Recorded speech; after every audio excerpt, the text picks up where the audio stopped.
అందరికీ స్వాగతం. ఈరోజు మనం ఒక పాత కథ అంటే ఒక జాతక కథలోకి వెళ్దాం. దాని పేరు వణ్ణుపథ జాతకం. ఇది మనందరికీ జీవితంలో ఎప్పుడో ఒకప్పుడు ఎదురయ్యే నిరాశ గురించి, ముఖ్యంగా పట్టుదల గురించి చాలా బాగా చెప్తుంది. అవును. కథ ఏంటంటే, ఒక భిక్షువు ఆయన తన ఆధ్యాత్మిక సాధనలో అంటే ధ్యానంలో అనుకున్నంత పురోగతి లేదని కొంచెం డీలా పడిపోతాదన్నమాట. అప్పుడు బుద్ధుడు ఊరికే లెక్చర్ ఇవ్వకుండా ఆ భిక్షువు పూర్వజన్మలో ఎంత పట్టుదల చూపించాడో గుర్తుచేసి మళ్లీ స్ఫూర్తి నింపుతాడు. అద్భుతం. ఇది చాలా ఆసక్తికరమైన పద్ధతి. అవును. కాబట్టి ఈరోజు మనం ఈ కథను చూద్దాం. దాని లోపల ఉన్న విషయాలు అంటే కష్టాల్లో నాయకత్వం ఎలా ఉండాలి, పట్టుదల ఎంత ముఖ్యం, చిన్న చిన్న ప్రయత్నాలు కూడా ఎలా పెద్ద ఫలితాలనిస్తాయో ఇవన్నీ కొంచెం లోతుగా చర్చిద్దాం. ఆధారం ఈ జాతక కథే. తప్పకుండా. జాతక కథల గొప్పతనమే అది. అవి ఊరికే కథలు కాదుగదా. కాదు. బౌద్ధ ధర్మంలోని కొన్నిసార్లు కొంచెం కష్టంగా అనిపించే సూత్రాలను, విలువలను అంటే పట్టుదల, దయ, జ్ఞానం లాంటివి అందరికీ మామూలు జనానికి కూడా తేలికగా అర్థమయ్యేలా చెప్పడానికి బుద్ధుడు వాడిన టూల్స్ లాంటివి అన్నమాట. ఓ అలాగా. అవును. అవి మన అనుభవంలోకొచ్చే పాఠాల్లాంటివి. సరే, ఇక కథలోకి వస్తే ఇది సావత్తి నగరంలో జేతవన విహారంలో మొదలవుతుంది. ఒక భిక్షువు ఆయనేమో ధ్యానం బాగా చేద్దామని అడవికెళ్తాడు. ఏకంగా 3 నెలలు చాలా కష్టపడతాడు. ఓహ్, 3 నెలలా? అవును. కాని ఏ ఫలితం కనిపించదు. ధ్యానంలో అస్సలు ఏ మార్పు రాదు. దాంతో ఆయనకు భయంకరమైన నిరాశొచ్చేస్తుంది. సహజమే కదా అంత కష్టపడ్డాక. అదే, నాకీ జన్మలో అసలు మోక్షం గీక్షం అందేలా లేదు, ఈ దారి నా వల్ల కాదు అని లోపల మథన పడిపోతాడు. ఇక లాభం లేదనుకుని ప్రయత్నం ఆపేసి అడవినుంచి తిరిగి జేతవనానికొచ్చేస్తాడు. అయ్యో. వచ్చి తన తోటి భిక్షువులతో, నా వల్ల కాలేదండి, నేనాపేశాను ప్రయత్నం అని నీరసంగా చెప్తాడు. అది విని వాళ్లంతా ఆశ్చర్యపోతారు, బాధకూడా పడతారు. సరే, వాళ్లంతా కలిసి ఆయన్ని బుద్ధుడి దగ్గరికి తీసుకెళ్తారు. భగవాన్, చూడండి, ఈయనింత మంచి ధర్మంలోకొచ్చి సాధన చేస్తూ మధ్యలోనే ఆపేశాడు, నిరాశపడిపోయాడు అని చెప్తారు. ఓకే. బుద్ధుడు చాలా ప్రశాంతంగా ఆ భిక్షువు వైపు చూసి, భిక్షువు, వాళ్లు చెప్పేది నిజమేనా? నువ్వు నిజంగానే ప్రయత్నం ఆపేశావా అనడుగుతాడు. అతనిక దాచలేక తలదించుకుని, అవును భగవాన్, నా వల్ల కాదనిపించింది. అప్పుడు బుద్ధుడు చూడండి ఎంత అద్భుతంగా అంటాడంటే, భిక్షువు, ఇంత గొప్ప మోక్షమార్గంలోకొచ్చిన నువ్వు ఇంత చిన్నదానికే నిరాశపడతావా? నీ పాత జన్మ గుర్తులేదా? నీ పట్టుదల వల్ల ఆ రోజు ఒక భయంకరమైన ఎడారిలో 500 బళ్ల జనం, పశువులు ప్రాణాలతో బయటపడ్డారు తెలుసా? అది కేవలం తాగే నీళ్లకోసం. మరి ఇప్పుడు ఈ సంసార బంధాల నుంచి విముక్తిచ్చే దారిలో ఎందుకిలా నీరసపడ్డావు అనడుగుతాడు. ఇక్కడ బుద్ధుడు వాడిన సైకాలజీ చూడండి, నేరుగా అడ్వైజ్ ఇవ్వట్లేదు. అవును. ఆ వ్యక్తి గతంలో సాధించిన దాన్ని గుర్తు చేస్తున్నాడు. నువ్వు ఆల్రెడీ గొప్ప పనులు చేశావు, నీలో ఆ కెపాసిటీ ఉంది అని చెప్పడం. అది ప్రస్తుత నిరాశన పోగొట్టడానికి భలే పనిచేస్తుంది. నిజమే, చాలా పవర్ఫుల్ టెక్నిక్. అవును. బుద్ధుడి మాటలు వినగానే ఆ భిక్షువులో ఏదో చిన్న కదలిక, ఏదో మర్చిపోయిన విషయం గుర్తొచ్చినట్టు ఆశలాంటిది చిగురిస్తుంది. ఇది చూసి మిగతా భిక్షువులు, భగవాన్, ఆ కథ ఏంటో కొంచెం మాకు చెప్పండి అనడుగుతారు, చాలా ఆసక్తిగా. వాళ్లక్కూడా వినాలనిపించింది. అంతేకదా. బుద్ధుడు నవ్వి కథ చెప్పడం మొదలుపెడతాడు. చాలా ఏళ్ల క్రితం కాశీరాజ్యాన్ని బ్రహ్మదత్తుడు అనే రాజు పాలిస్తున్నప్పుడు బోధిసత్వుడు అంటే జ్ఞానం కోసం ప్రయత్నించే జీవి, బుద్ధుడి పూర్వరూపాల్లో ఒకటి. సరిగ్గా ఆ బోధిసత్వుడు ఒక పెద్ద వ్యాపారి కుటుంబంలో పుట్టాడు. ఓ, బోధిసత్వుడు అంటే కేవలం బుద్ధుడి పాత జన్మ అనే కాదు కదా. బౌద్ధంలో కరుణతో, జ్ఞానంతో అందరి విముక్తి కోసం పనిచేసే ఆదర్శ వ్యక్తి అని కూడా అర్థం. అవునవును, మంచి పాయింట్. సరే, ఆ బోధిసత్వుడు పెరిగి పెద్ద వ్యాపారి అయ్యాడు. ఏకంగా 500 బండ్లతో ఒక పెద్ద కాన్వాయ్ అన్నమాట. 500 బళ్ళు, చాలా పెద్ద సమూహం. అవును. దేశవిదేశాలకు సరుకులు తీసుకెళ్లి వ్యాపారం చేసేవాడు. అలా ఒకసారి వెళ్తూ వాళ్లు 60 యోజనాలు అంటే దాదాపు 480 మైళ్ల పెద్ద ఇసుక ఎడారిని దాటాల్సొచ్చింది. అమ్మా, 480 మైళ్ళా? ఆ ఎడారి ఇసుక ఎంత మెత్తగా ఉంటుందంటే చేత్తో పట్టుకుంటే జారిపోతుందట. పగలైతే సూర్యుడు పైకి రాగానే నేల వేడెక్కిపోయి నిప్పుల కొలివిలా ఉంటుందట. అంటే నడవడం అసాధ్యం. అస్సలు కుదరదు. అందుకే వాళ్ళేం చేసేవారంటే కావాల్సిన నీళ్లు, కట్టెలు, తిండి అన్నీ బళ్లమీద వేసుకుని రాత్రిపూట చల్లబడ్డాక మాత్రమే ప్రయాణం చేసేవారు. తెల్లవారుతుండగా బళ్లన్నిటినీ ఒక సర్కిల్లా ఆపి వాటిమీద టెంట్లు వేసుకుని నీడ చూసుకునే పగలంతా రెస్ట్ తీసుకునేవారు. మరి దారి ఎలా? అంటే నక్షత్రాలను బట్టి దారి చెప్పే ఒక ఎడారి గైడ్ని పెట్టుకున్నారు. ఓ, నావిగేటర్లాగా. అంతే. అలా ప్రయాణం దాదాపు చివరికొచ్చింది. ఇంకొక 7 మైళ్లు దాటితే ఎడారి అయిపోతుంది.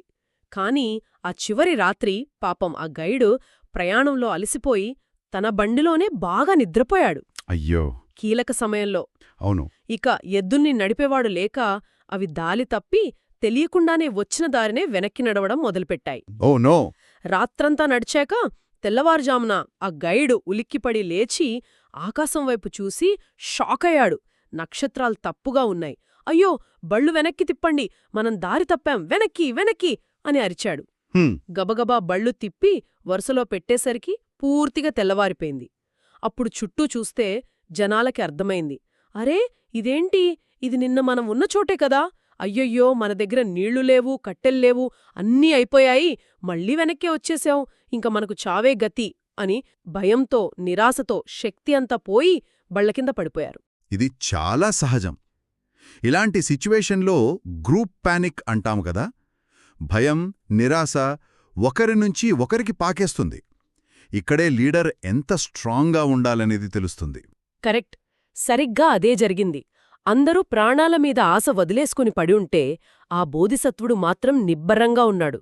నేను కూడా వీళ్లలాగే నిరాశపడితే అందరం ఇక్కడే చనిపోతాం, నేను ధైర్యం కోల్పోకూడదు, ఏదో ఒకటి చెయ్యాలి అని గట్టిగా అనుకున్నాడు. ఆత్మస్థైర్యం. ఇంకా చల్లగా ఉన్న ఆ ఉదయాన ఆయన లేచి చుట్టూ చూశాడు. నీళ్ల జాడ ఎక్కడైనా ఉందా అని వెతికాడు.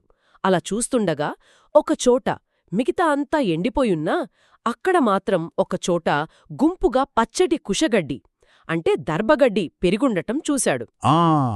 ఇది ముఖ్యం. అంత టెన్షన్లో కూడా నిరాశ పడకుండా చుట్టూ ఉన్న వాటిని జాగ్రత్తగా గమనించడం, అబ్జర్వేషన్ పవర్. ఆ గడ్డిలి చూడటమే కథలో టర్నింగ్ పాయింట్. పెరిగిందంటే దీని కింద ఖచ్చితంగా నీటి ఊట ఉండాలి అని గట్టిగా నమ్మాడు. వెంటనే ఒక పార తెప్పించి అక్కడ తవ్వమని చెప్పాడు. వెంటనే యాక్షన్. వాళ్ళు తవ్వడం మొదలుపెట్టారు. తవ్వుతూనే ఉన్నారు. 1 అడుగు 2 అడుగులు కాదు, ఏకంగా 60 మూరలు, అంటే దాదాపు 90 అడుగులు. బాబోయ్, అంతలోతా? అవును. అంతలోతు వెళ్లాక వాళ్ల పార ఒక పెద్ద గట్టిరాయికి తగిలి ఆగిపోయింది. ఇంక తవ్వడానికి లేదు. అది చూసి తవ్వేవాళ్లు, చూసేవాళ్లు అందరూ మళ్లీ నిరాశపడిపోయారు. ఇంకేముంది, రాయి అడ్డుపడింది, మన పని అయిపోయింది అని మళ్లీ డీలా పడిపోయారు. అమ్మో, గెలుపు దగ్గరకొచ్చి ఆగిపోవడం అంటే చాలా నిరుత్సాహపరిచే విషయం. అది అసలైన పట్టుదల ఇక్కడే టెస్ట్ అవుతుంది. కాని బోధిసత్వుడు మాత్రం వదల్లేదు. ఆయన నమ్మకం పోలేదు. ఆ రాయి ఉన్నా కింద నీళ్లున్నాయని ఆయనకు గట్టిగా అనిపించింది. ఇక లేట్ చేయకుండా తానే స్వయంగా గొయ్యిలోకి దిగాడు. ఆ రాయిమేన చెవి ఆనించి చాలా కాన్సంట్రేషన్తో విన్నాడు. లోపల్నుంచి నీళ్లు పారుతున్న శబ్దం చాలా చిన్నగా ఆయనకు వినిపించింది. దొరికింది క్లూ. అంతే.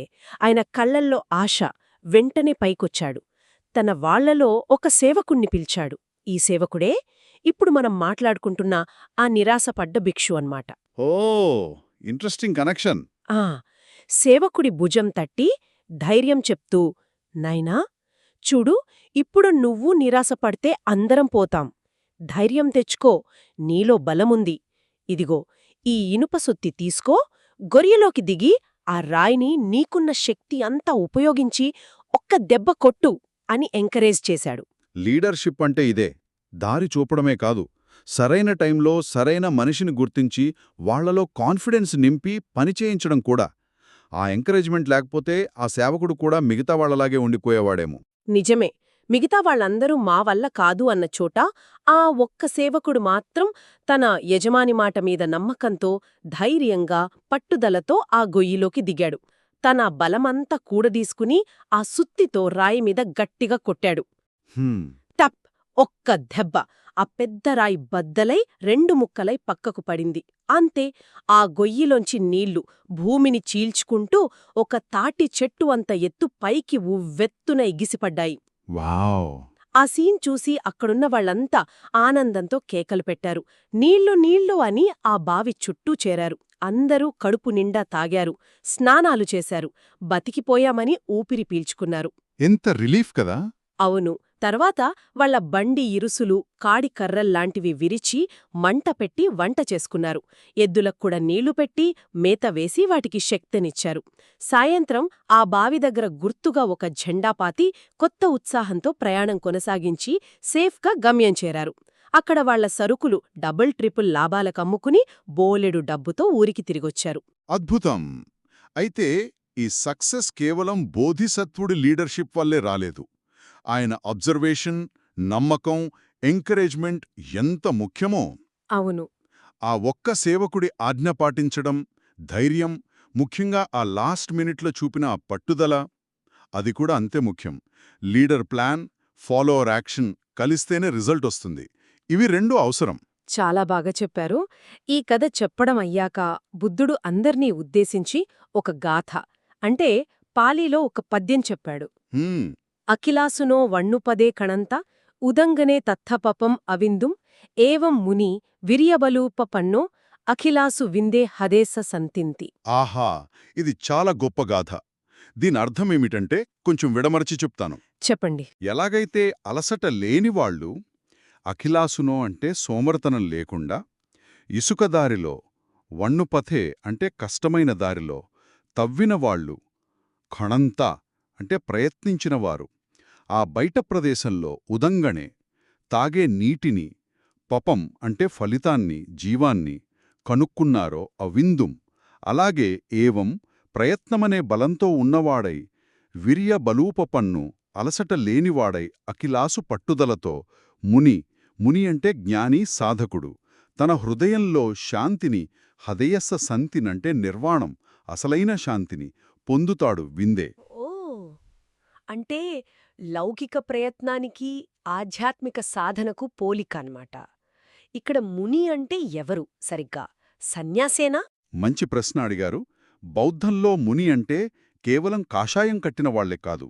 జ్ఞానం కోసం, నిజం కోసం వెతికేవాళ్లు, సాధన చేసేవాళ్లు ఎవరైనా, ఇంట్లో ఉండేవాళ్లైనా, సన్యాసులైనా, ఇంకా నేర్చుకునే దశలో ఉన్నా, నేర్చుకోవడం పూర్తయిన అర్హతుడైనా మునికిందే వస్తారు. ముఖ్యంగా మౌనంగా లోపలికి చూసుకుంటూ జ్ఞానాన్ని పెంచుకునే వ్యక్తి. ఇక్కడైతే మోక్షమార్గంలో పట్టుదలగా ప్రయత్నించే సాధకుడిని ఉద్దేశించి చెప్పారు. స్పిరిచువల్ స్టేట్స్ అన్నమాట. అంటే మామూలు నీళ్లు దొరకాలంటేనే అంత పట్టుదల కావాలంటే, ఈ పర్మనెంట్ ఆధ్యాత్మిక శాంతికి ఇంకా ఎంత ప్రయత్నం, పట్టుదల కావాలో కదా. అవును. సోమరితనం, నిరాశ దుఃఖానికి దారితీస్తాయని, పట్టుదల, ప్రయత్నం ఆనందానికి, గొప్ప లక్ష్యాలు చేరడానికి దారితీస్తాయని బుద్ధుడు ఈ గాథతో క్లియర్గా చెప్తున్నాడు. చాలా స్పష్టంగా ఉంది. ఈ గాథ, దాని అర్థం చెప్పాక బుద్ధుడు మళ్ళీ ఆ నిరాశపడ్డ భిక్షువు వైపు తిరిగి చాలా ప్రేమగా చూసి, ఇప్పుడు చెప్పు భిక్షువు, అప్పట్లో కేవలం తాగే నీళ్ల కోసం, ఈ శరీరం నిలవడం కోసం అంత పట్టుదల చూపించావు కదా, మరిప్పుడు ఈ జన్మ మరణాల చక్రం నుంచి బయటపడేసే ఇంత గొప్ప ధర్మమార్గంలో అసలైన శాంతి కోసం సాధన చేస్తూ మధ్యలో ఇలా ఆపేయడం కరెక్టేనా అనడిగాడు. సూటిగా అడిగారు. అవును. బుద్ధుడి మాటలు, ఆ కథ, ఆ గాథ మీనింగ్ ఇవన్నీ కలిసి ఆ భిక్షువు మీద చాలా ఇంపాక్ట్ చూపించాయి. తన మైండ్లోని నిరాశ మబ్బులన్నీ పోయాయి. నిజమే కదా, నేను ఆనాటి సేవకుడినే, అప్పుడు చేయగలిగాను, ఇప్పుడు ఎందుకు చేయలేను అని కొత్త కాన్ఫిడెన్స్, ఉత్సాహం వచ్చాయి. వెంటనే మళ్లీ పట్టుదలగా, డబల్ ఎనర్జీతో ధ్యానం కంటిన్యూ చేశాడు. తక్కువ టైంలోనే సాధనల్లో హైయెస్ట్ లెవెల్ అయిన అర్హత ఫలం, అంటే కంప్లీట్ ఎన్లైటన్మెంట్, విముక్తి సాధించాడు. అద్భుతం. కథ సుఖాంతమైంది. అవును. చివరగా బుద్ధుడు ఆనాటి క్యారెక్టర్స్కి, ఈనాటి వాళ్లకి కనెక్షన్ చెప్తూ ముగించాడు.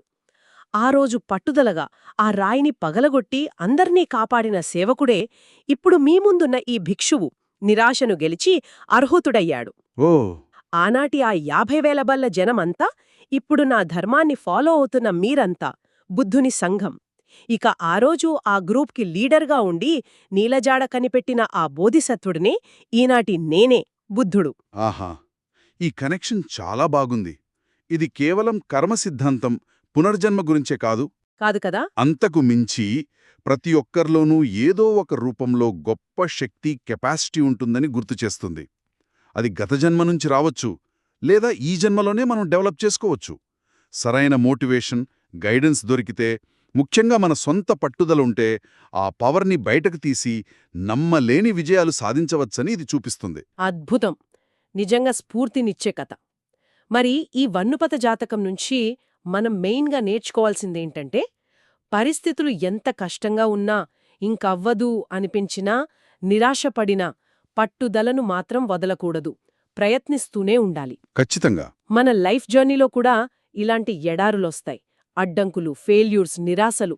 అప్పుడు ఆ బళ్లజనంలో మిగతా వాళ్లలా కుంగిపోకుండా బోధిసత్వుడిలా స్టెడీగా ఉండి ప్రాబ్లంని అనలైజ్ చేసి సొల్యూషన్ వెతకాలి. ఆ సేవకుడిలా ధైర్యంగా, నమ్మకంతో స్టెప్ తీసుకోవాలి. ఇక్కడ ఇంకో యాంగిల్ కూడా చూడాలి మనం.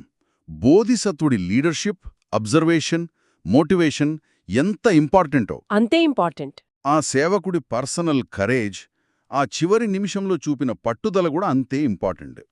ఒకవేళ ఆ సేవకుడు నా వల్ల కాదులే, అందరూ ఆగిపోయారు కదా అని వెనక్కి తగ్గితే బోధిసత్వుడు ఐడియా వేస్ట్ అయ్యేది. నిజమే. అంటే సక్సెస్ అనేది కేవలం లీడర్ టాలెంట్ వల్లే రాదు. ఫాలోవర్స్ లేదా వ్యక్తుల రెస్పాన్సిబిలిటీ, వాళ్ల హార్డ్ వర్క్, ధైర్యం మీద కూడా ఆధారపడి ఉంటుంది. ఈ రెండూ కలిస్తేనే రిజల్ట్ వస్తుంది. కరెక్ట్. అంతేకాదు, బుద్ధుడు ఆ గాథలో చెప్పినట్టు ఈ పట్టుదల ప్రిన్సిపల్ బయట ప్రపంచంలో నీళ్లు అంటే మెటీరియల్ సక్సెస్ సాధించడానికే కాదు, అవును, లోపల హృదయ శాంతిని, స్పిరిచువల్ గ్రోత్ సాధించడానికి కూడా అంతే అవసరం. రెండిటికి బేస్ ఒక్కటే, అలసట లేని కంటిన్యూస్ ఎఫర్ట్. ఇదంతా విన్నాక నాకో ప్రశ్నొస్తోంది. పట్టుదల ముఖ్యం, సరే.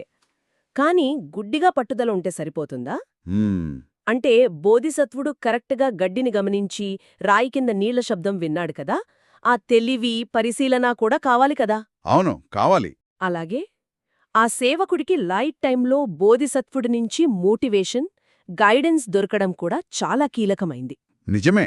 అంటే సక్సెస్ అనేది బహుశా పట్టుదల, తెలివి, ఇంకా సరైన టైంలో దొరికే హెల్ప్, ఈ మూడింటి బ్యాలెన్సేమో.